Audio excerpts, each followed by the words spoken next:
for a while, I really kept everything in and tried to control things.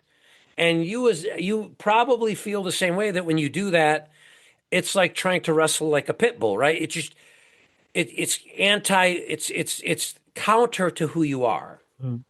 So when I started to understand the whole ADHD thing and inventing, I call it Forrest Gumping because in the movie where the leaf or the feather, I think it was, floats on the air and sort of you let things go where they go.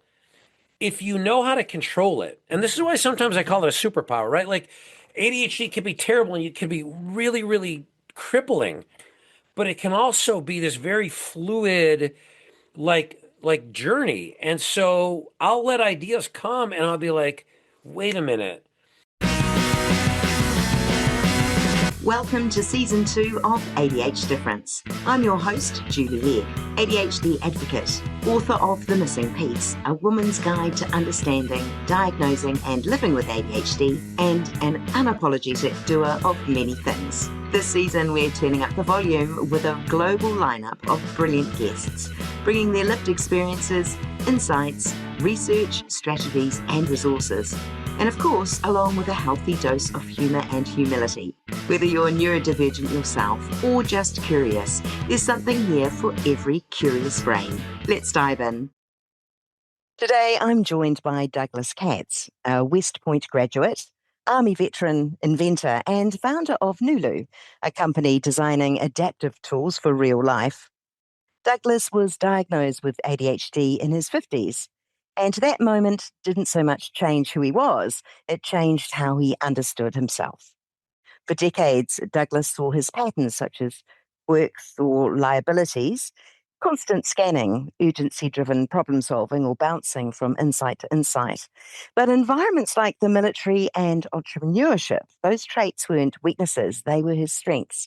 His diagnosis became less about fixing himself and more about reframing his brain as something to work with, not against. In this conversation, we're talking about late diagnosis, reevaluating an entire career in hindsight, and what it looks like to design tools and lives based on ability rather than disability. It's so wonderful to have you on the show, Douglas. Welcome. Thank you so much. I really appreciate it. Again, this is my first ADD topical podcast, so I'm really looking forward to it. Wonderful. Lots to unpack and share with our listeners, which will be great. Thank you. Absolutely. Talking of which, you were diagnosed with ADHD in your 50s after a career Yes. as a West Point graduate, an Army veteran, and an entrepreneur. Can you please take us back to that moment of diagnosis and share a little background on what prompted an assessment and what was happening in your world at that It's time? funny because it was sort of the, oh yeah, kind of no kidding. But I think I always had certain traits that were more or less associated with that. And when I was younger in elementary school, there were gifted and talented programs that were basically full of all the people with ADHD because you learn differently. So I knew I was kind of different. And when I interrupt people and I can carry on 4 conversations and all the things that and it's always like, okay. And for me, it was more curiosity. It's like the genetic test for your dog. And you're like, I know what my dog is, but I want to find out what that other 10% is. So for me, the interesting part of it is because I have a congenital heart issue, they can't give me ADD drugs. So the VA were the ones who called me. And it's funny because a couple of years before that, they started calling the ADD and ADHD. They started moving it to their psychological group. So if you're like, hey, I want to have a conversation about this, then they send you like where people go for PTSD and all the other stuff. And it's like, wait a minute. So I went through all that and they called and they said, yeah, you totally have ADHD. But they're like, listen, you went to West Point, you graduated, you had six successful careers in multiple industries. You're an entrepreneur. It's like, it sounds like you're doing pretty good. Like, what is the challenge? And I think for me, it was more like, are there ways to manage it? And that's when they said, hey, because have a bad heart valve, they say we can't give you anything that's a stimulant, and all the ADHD and ADD drugs are stimulants. So I just kind of have to manage it. And for me, and I know this goes beyond the question, for me, managing it has been more finding out where it's not a liability, so it doesn't need management. And I think that's where the leveling up for me really happened. It was less the diagnosis than the understanding to say, I have to put myself in the positions and the situations and the roles that reward this type of a capability as opposed to making it a disability. Agreed. And it's that when ADHD is no longer a disorder, as in every moment is crazy chaos, it doesn't always have to be that way. Right. And when we can pinpoint those triggers, perhaps, or those environments that do sets us off into spiraling or overwhelm, yeah, managing those moments, so true. You, Well, and for me, the other side of it was finding the jobs that reward it. So when I did well at the academy, and there's constant competing demands and consistent, uncertainty and all the things that like ADHD people are like, oh, this is just like swimming. So I think that was really good for me. And I intentionally went into combat arms. I was an artillery guy. And in the field, you're always dealing with all these different things. And I was fortunate I never had to go to war. But you would, when you're on the field, you'd be simulating those environments. A lot of the stimuli were the same. And then I left the Army and went into corporate America, which is way more buttoned down. And and at one point maybe wasn't as constricting as it is, but now I think really is not about rewarding, this kind of wild thinking that really comes to create innovation. So for me, I recaptured what I used to like in the Army, becoming an entrepreneur. And I think that people with ADHD make good entrepreneurs a lot of times if they can focus it, right? And if they can find the partners that balance out, right? They have to, like I referred to it one day, you build a superhero team, and there's people who like spreadsheets. You and I would blow our brains out looking at spreadsheets all day, unless it was like some rabbit hole we're chasing, right? Where you're trying to prove an idea versus like, okay, inventory. This doesn't work for me, kind of thing. you've talked about some of these ADHD traits, as you said, that work really well in urgency driven environments like the army and like startups. Why do you think this urgent problem solving and bouncing between insights and actually having your ADHD mind thriving, why do you think army and startups, those contexts work so well for your Well, brain? because it's like a matchup, right? Like it would be if I brought a US plug to New Zealand and tried to plug it in, I'm assuming it wouldn't work, right? It's got to be that right connection. And I think that the ADHD and ADD mind, completely unscientific, always is looking for the stimuli, right? And that environment of uncertainty and consistent stuff coming at you all the time creates that. And it's like, oh, okay, this isn't or this is exactly how it's supposed to work, right? And it's interesting because my wife and I are doing some business stuff together, and she's the opposite. And we went through an accelerator together, and she's like, I totally get it now. Like, I totally get how you work and why it works well. And now she's also good at saying, I'm not wired like you. So I think she would need a person like me on her team who can say, okay, shit's hitting the fan. How can I manage all these things at one time? And I think that it's a skill, but it's also a gift. And I think like with ADHD, when you look at it and say, okay, I can manage it. Well, why are you managing it? And I think that it's finding those areas where again where things aren't certain, all that. But I always put the warning label on there to say that we're terrible about finishing, right? So I think you have to get it. There's another kind of catalyst that has to be in there that says, okay, I'm going to focus all this phenomenal energy that we have in this one direction where you can go wild in the micro where all the stuff's coming at you. And you've got the people around you that are like, okay, we're going to play the long game. And that's how my entrepreneurial team works, where I'll come up with a crazy idea and it might not start out that way, or I'll come up with a couple rapid fire. And one of my team is an IP attorney, and you don't get kind of more buttoned down than that. But it's a really good balance because he'll say sometimes, I don't know how you come up with this stuff. And a lot of the ADHD folks have that creativity. You're the founder of NULU, so you're Mhm. designing adaptive tools informed by a better understanding of ability rather than disability. So I'd love Right. to hear more about what you're inventing at the moment and maybe how your understanding of ADHD has shaped the way you think about it or, you know, Right. Well, it's part of funny. it. So between the time when I think that I reached out to you, um, we're right now I'm working on a couple of things. Obviously, the knife. We've got our roadmap on that. But what's interesting is now that it's kind of focused into a roadmap, I'm less driven by the invention in that particular endeavor. My initial partner is another creative guy, but again, is sort of that introverted, way more cerebral, unbelievable design guy. And together we have a really good sort of that balance that you see. You know, I joke, it's like the Elton John and Bernie Taupin or John Lennon and Paul McCartney, where there's like the two different sides of it. And that's worked out really well. You know, a linear knife is what people are used to. And this knife was made by my mentor in the knife making.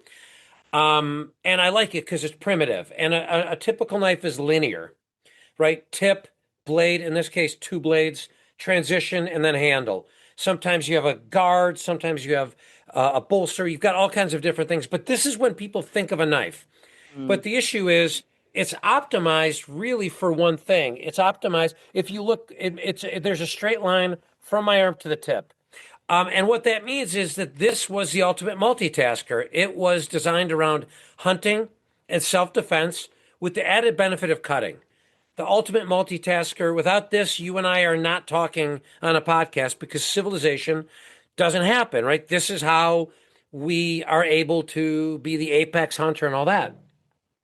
But there's a lot of shortcomings where to transfer force in cutting, well, now you've got downward force and you're trying to cut over here. So either you have to saw or it's a very inefficient way to transfer force.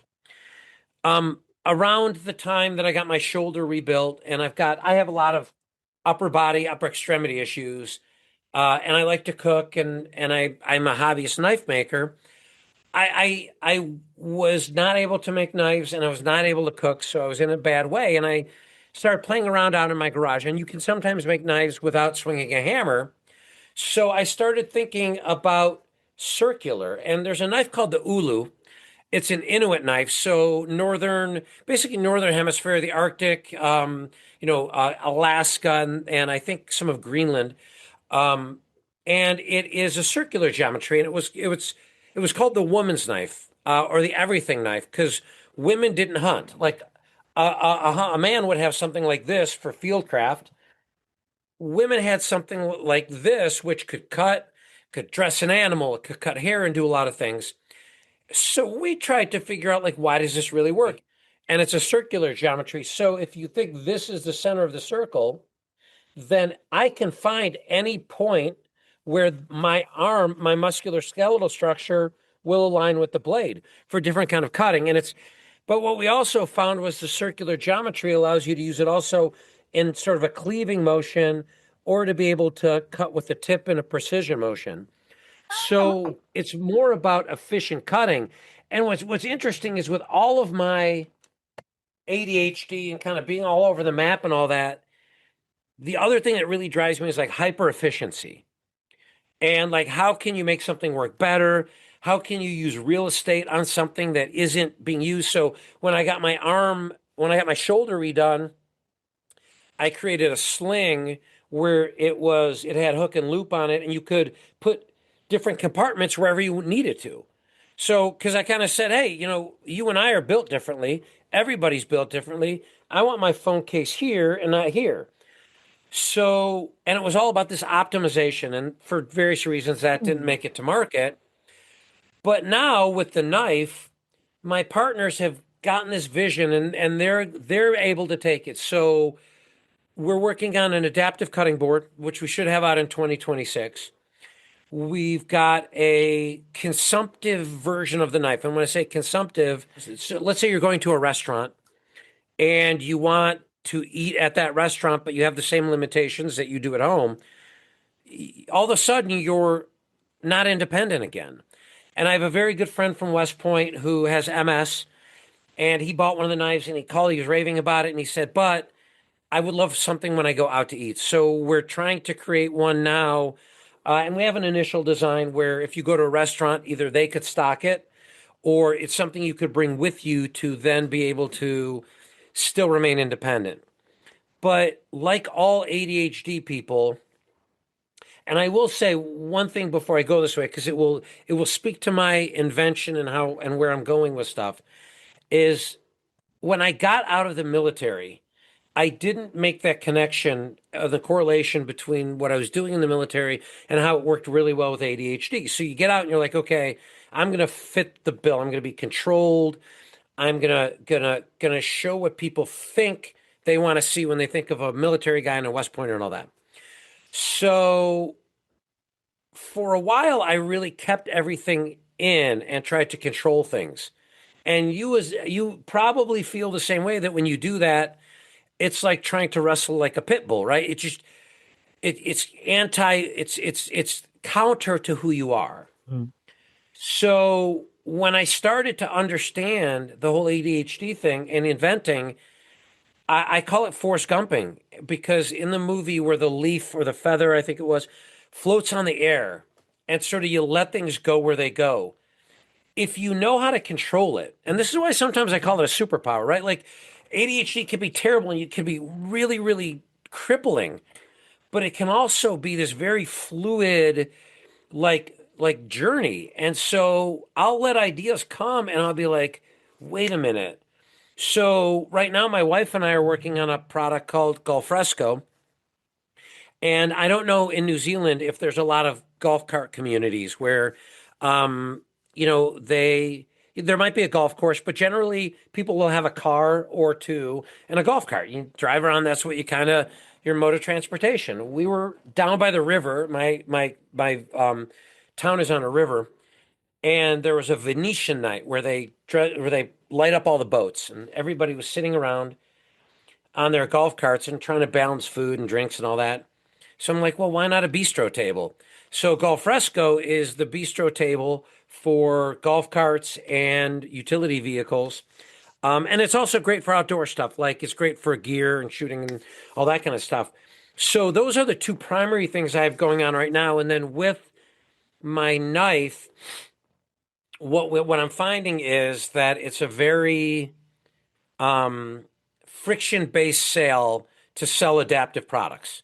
The infrastructure isn't there, the e-commerce structure isn't there. So on the side, kind of outside of it, but I'm going to bring it to my partners. I'm working on an AI-based tool that can take your situation and say, okay, how can my knife be best utilized? What are the features, the benefits, the use case? How can you use it? It could tell you like which grips to use, and then in the U.S. it's the infrastructure for helping people figure out where they could borrow one if they want to before they buy, or how they might be able to get it reimbursed, or what verbiage to bring to their doctor. There's just not a lot of that. So I'm trying to build a tool where AI really is able to work dynamically with them. And that's where I just kind of let things go. And then I love being an entrepreneur because, again, you'll know with ADHD, like there are times where I'll stay up till 3 a.m. learning how to code or how to use AI to code to build the tool. You have so many ideas and brilliant ideas, and they all come from experience, right? It's all overcoming a challenge for you, and then how you Mhm. can apply that not only to better your own life, but to better others as well.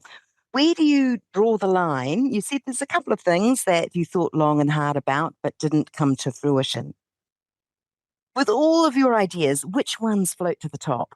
How do you decide which one has got That's a legs? great question. And I think and this is where it's tempered, right? Where you learn to sort of I guess any superhero movie, right? Where they get their power and they're like, oh, and it's always out of control. And then they learn how to focus it. And I went through a couple of business accelerators. And there's times where it's like, okay, am I doing this idea for myself, right? Is it something around my house that I'm going to wire a different way or do something like that? And I think that's sort of trial and error, and it's playing around and having a good time. Like at one time, I bought a vintage Harley Davidson golf cart, and I just want to learn to work on a carburetor, right? So that was something where it wasn't like an idea that I that had any risk. And I had a good number of ideas that didn't take off before NULU. But I went through an accelerator, and what they taught was learn about commercialization. So I'll have a ton of good ideas. And what we haven't really been using it as much because we're working on some other ventures, but that's kind of sunset a little bit.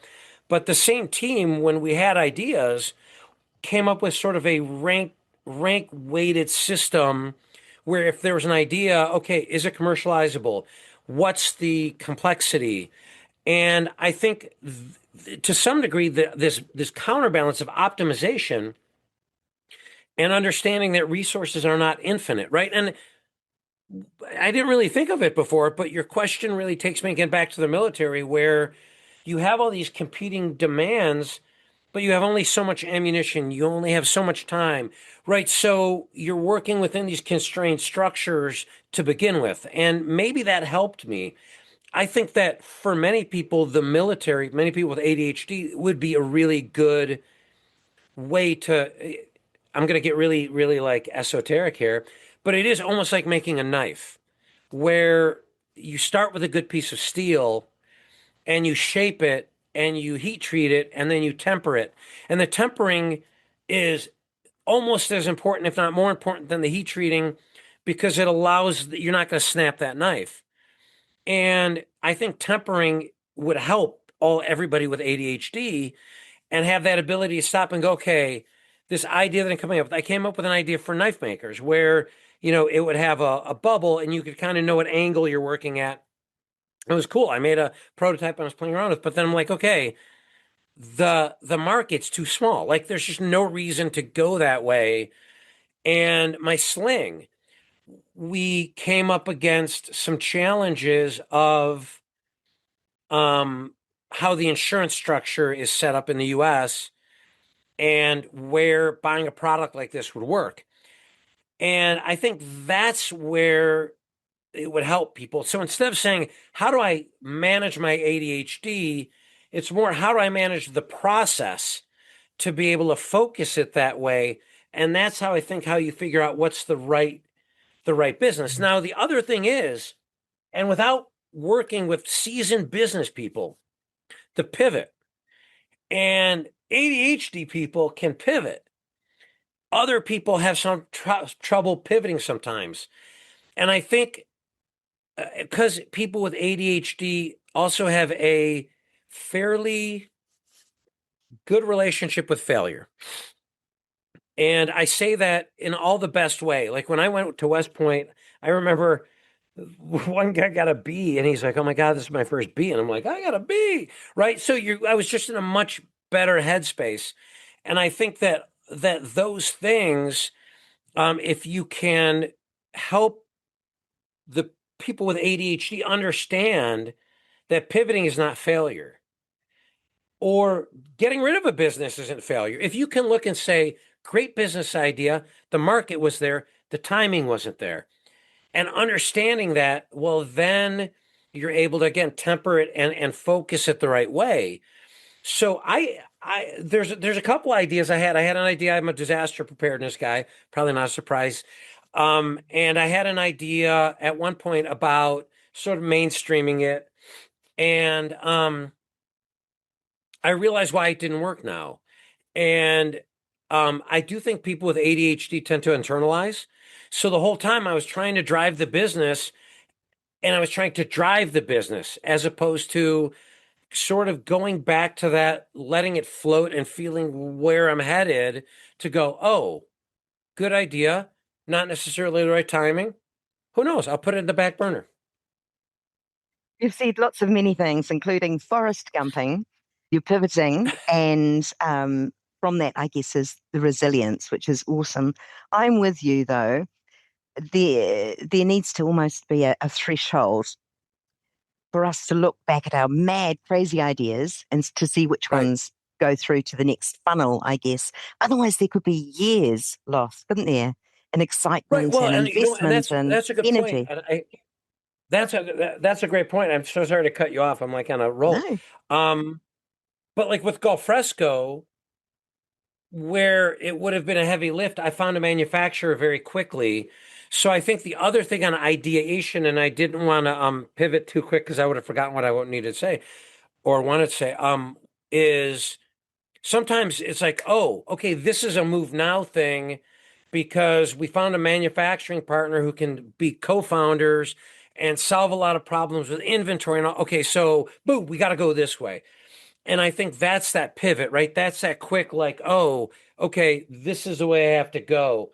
And it's unique to people wired like us. And I'm so Yes. sorry I cut you off there. No, that's great. No, we're talking about ADHD. This is great interrupting, Douglas, and you're in a welcome space. Most welcome to do that. Absolutely. ADHD, from your perspective, what do you think most people misunderstand about ADHD, especially in high functioning or capable adults, right, who have built business or successful Intention. business careers? Intention. It's intention totally. And I that question was perfectly timed. I don't know if you meant it, but when I cut you off and I feel bad about it, but you know how it is, right? When you have ADHD, you got them. And what's funny is someone with ADHD who gets interrupted never takes it personally, right? But I think it's intention.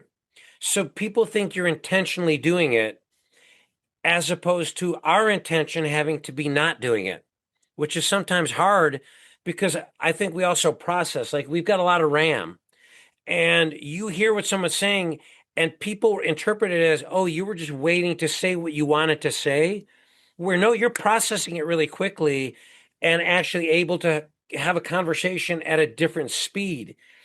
So I think that it is intention because they look and they're like, "Oh, you don't listen," or like you're all over the place, as opposed to, "Oh, I get it," and and that was the leveling up for me with my family. And my daughter is just like me.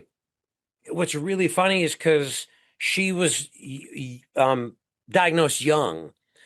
If we're in the car together, we're having three conversations at the same time very, very easily. So, but she understands the intentionality or the unintentionality of things. And I think that's the only place that it's a disability is in relationships, because then I think you get self-conscious.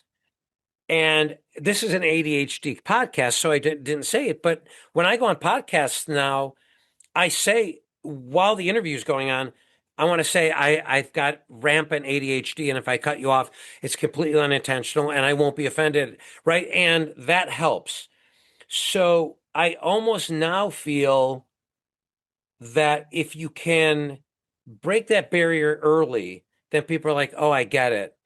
And they're much better at kind of rolling with it, as opposed to sometimes getting social anxiety when you have ADHD because people think that you're rude when you're not, right? You're just being like, nobody gets upset with the unconversationalist who's very quiet and looks contemplative, and they may be, but people get uncomfortable with the over conversationalist, which I think a lot of us fall into. How does difference and not disorder, which is, the name of this podcast, ADHD difference, how does the Right. difference lens change what's possible for people who receive an adult diagnosis later in life? How do you think it changes it? Well, I think one, it should be a closure point, right? Where if you hate the job you're in and you find out that you're ADHD late in life, I think you have to look and say there's a through line there. So if you're hating your job and you're probably not performing as well, it could be driven by it being a disability in that situation, as opposed to an aptitude somewhere else. And that's where the difference comes in. Because I think most of the time, when you're evaluating ability or disability, you're doing it in the context of a certain job, environment, or everything else. And when you stop and look and say, there were probably people in the field when I was in the Army who were like, holy crap, like that guy can continually have all these things going on at once. And everybody could do it to some level. But I think some people are like master class in it. That's when you look and go, it's a difference. And I think the harder part late in life is backtracking to that fork to say, okay, this is the way I need to go versus something else. But maybe if you're in a large company, an ability to have a good conversation with your leadership team to say, hey, this is something that's just been brought to my attention about me. And, having made, are there projects I can work on or things that I can do that may give me opportunities to better perform? And even that may be enough to sort of tame that beast and provide opportunities to show a gift as opposed to being evaluated in a way that everybody else is. Because again, you know it, right? Where it's a different thought pattern. And the other hard thing is I think when you see it as a difference, it's also us understanding how we see things. So sometimes with the disability part, it is a bit you fall into the, people need to understand me. And I think that's part of it, but also being able to stop and go, wait a minute, like the way I see stuff is entirely unique to my wiring, which is a smaller percentage of the population than, and I think that's another part of it is being sensitive to that. And then when you look at it that way, it is more of a difference as opposed to something, because a disability just means you can't do a task. And I don't think there are really few tasks where this would be a disability. I think people can be resilient unless you're really, really have it where it's crippling ADHD. But it could be more of a disabling thing, I think, when you're just not using it the right way. That's so true. And for someone who's listening who has been diagnosed later in life and are kind of reevaluating their entire past, I know I did when I got diagnosed Right. at 52, whether it's their career, relationships, or just the sense of self, what would you most want them to hear? A podcast like this, right? Something that says, oh, one, I get it, right? Because I don't think it's ever surprising for people. I think it's validating. So I think what people are looking for is, oh, that answers a lot. But I think the what now? And I think it's they need the hand to reach down to pull them up and say, hey, this is a good thing, right? Even if you find out late in life that you have a superpower, you still have a superpower. So start to look at it that way and find the opportunities to use it in a way that's true to who you are. And maybe it's hobbies, right? Like the other thing is, and again, probably not surprising, is I have like 15 hobbies, all that I work on. In a day I might go, make a knife, work on a knife, or make a knife for a couple hours, and then go. I hand load my own ammunition. I like to shoot, and go work on that, and then so it's.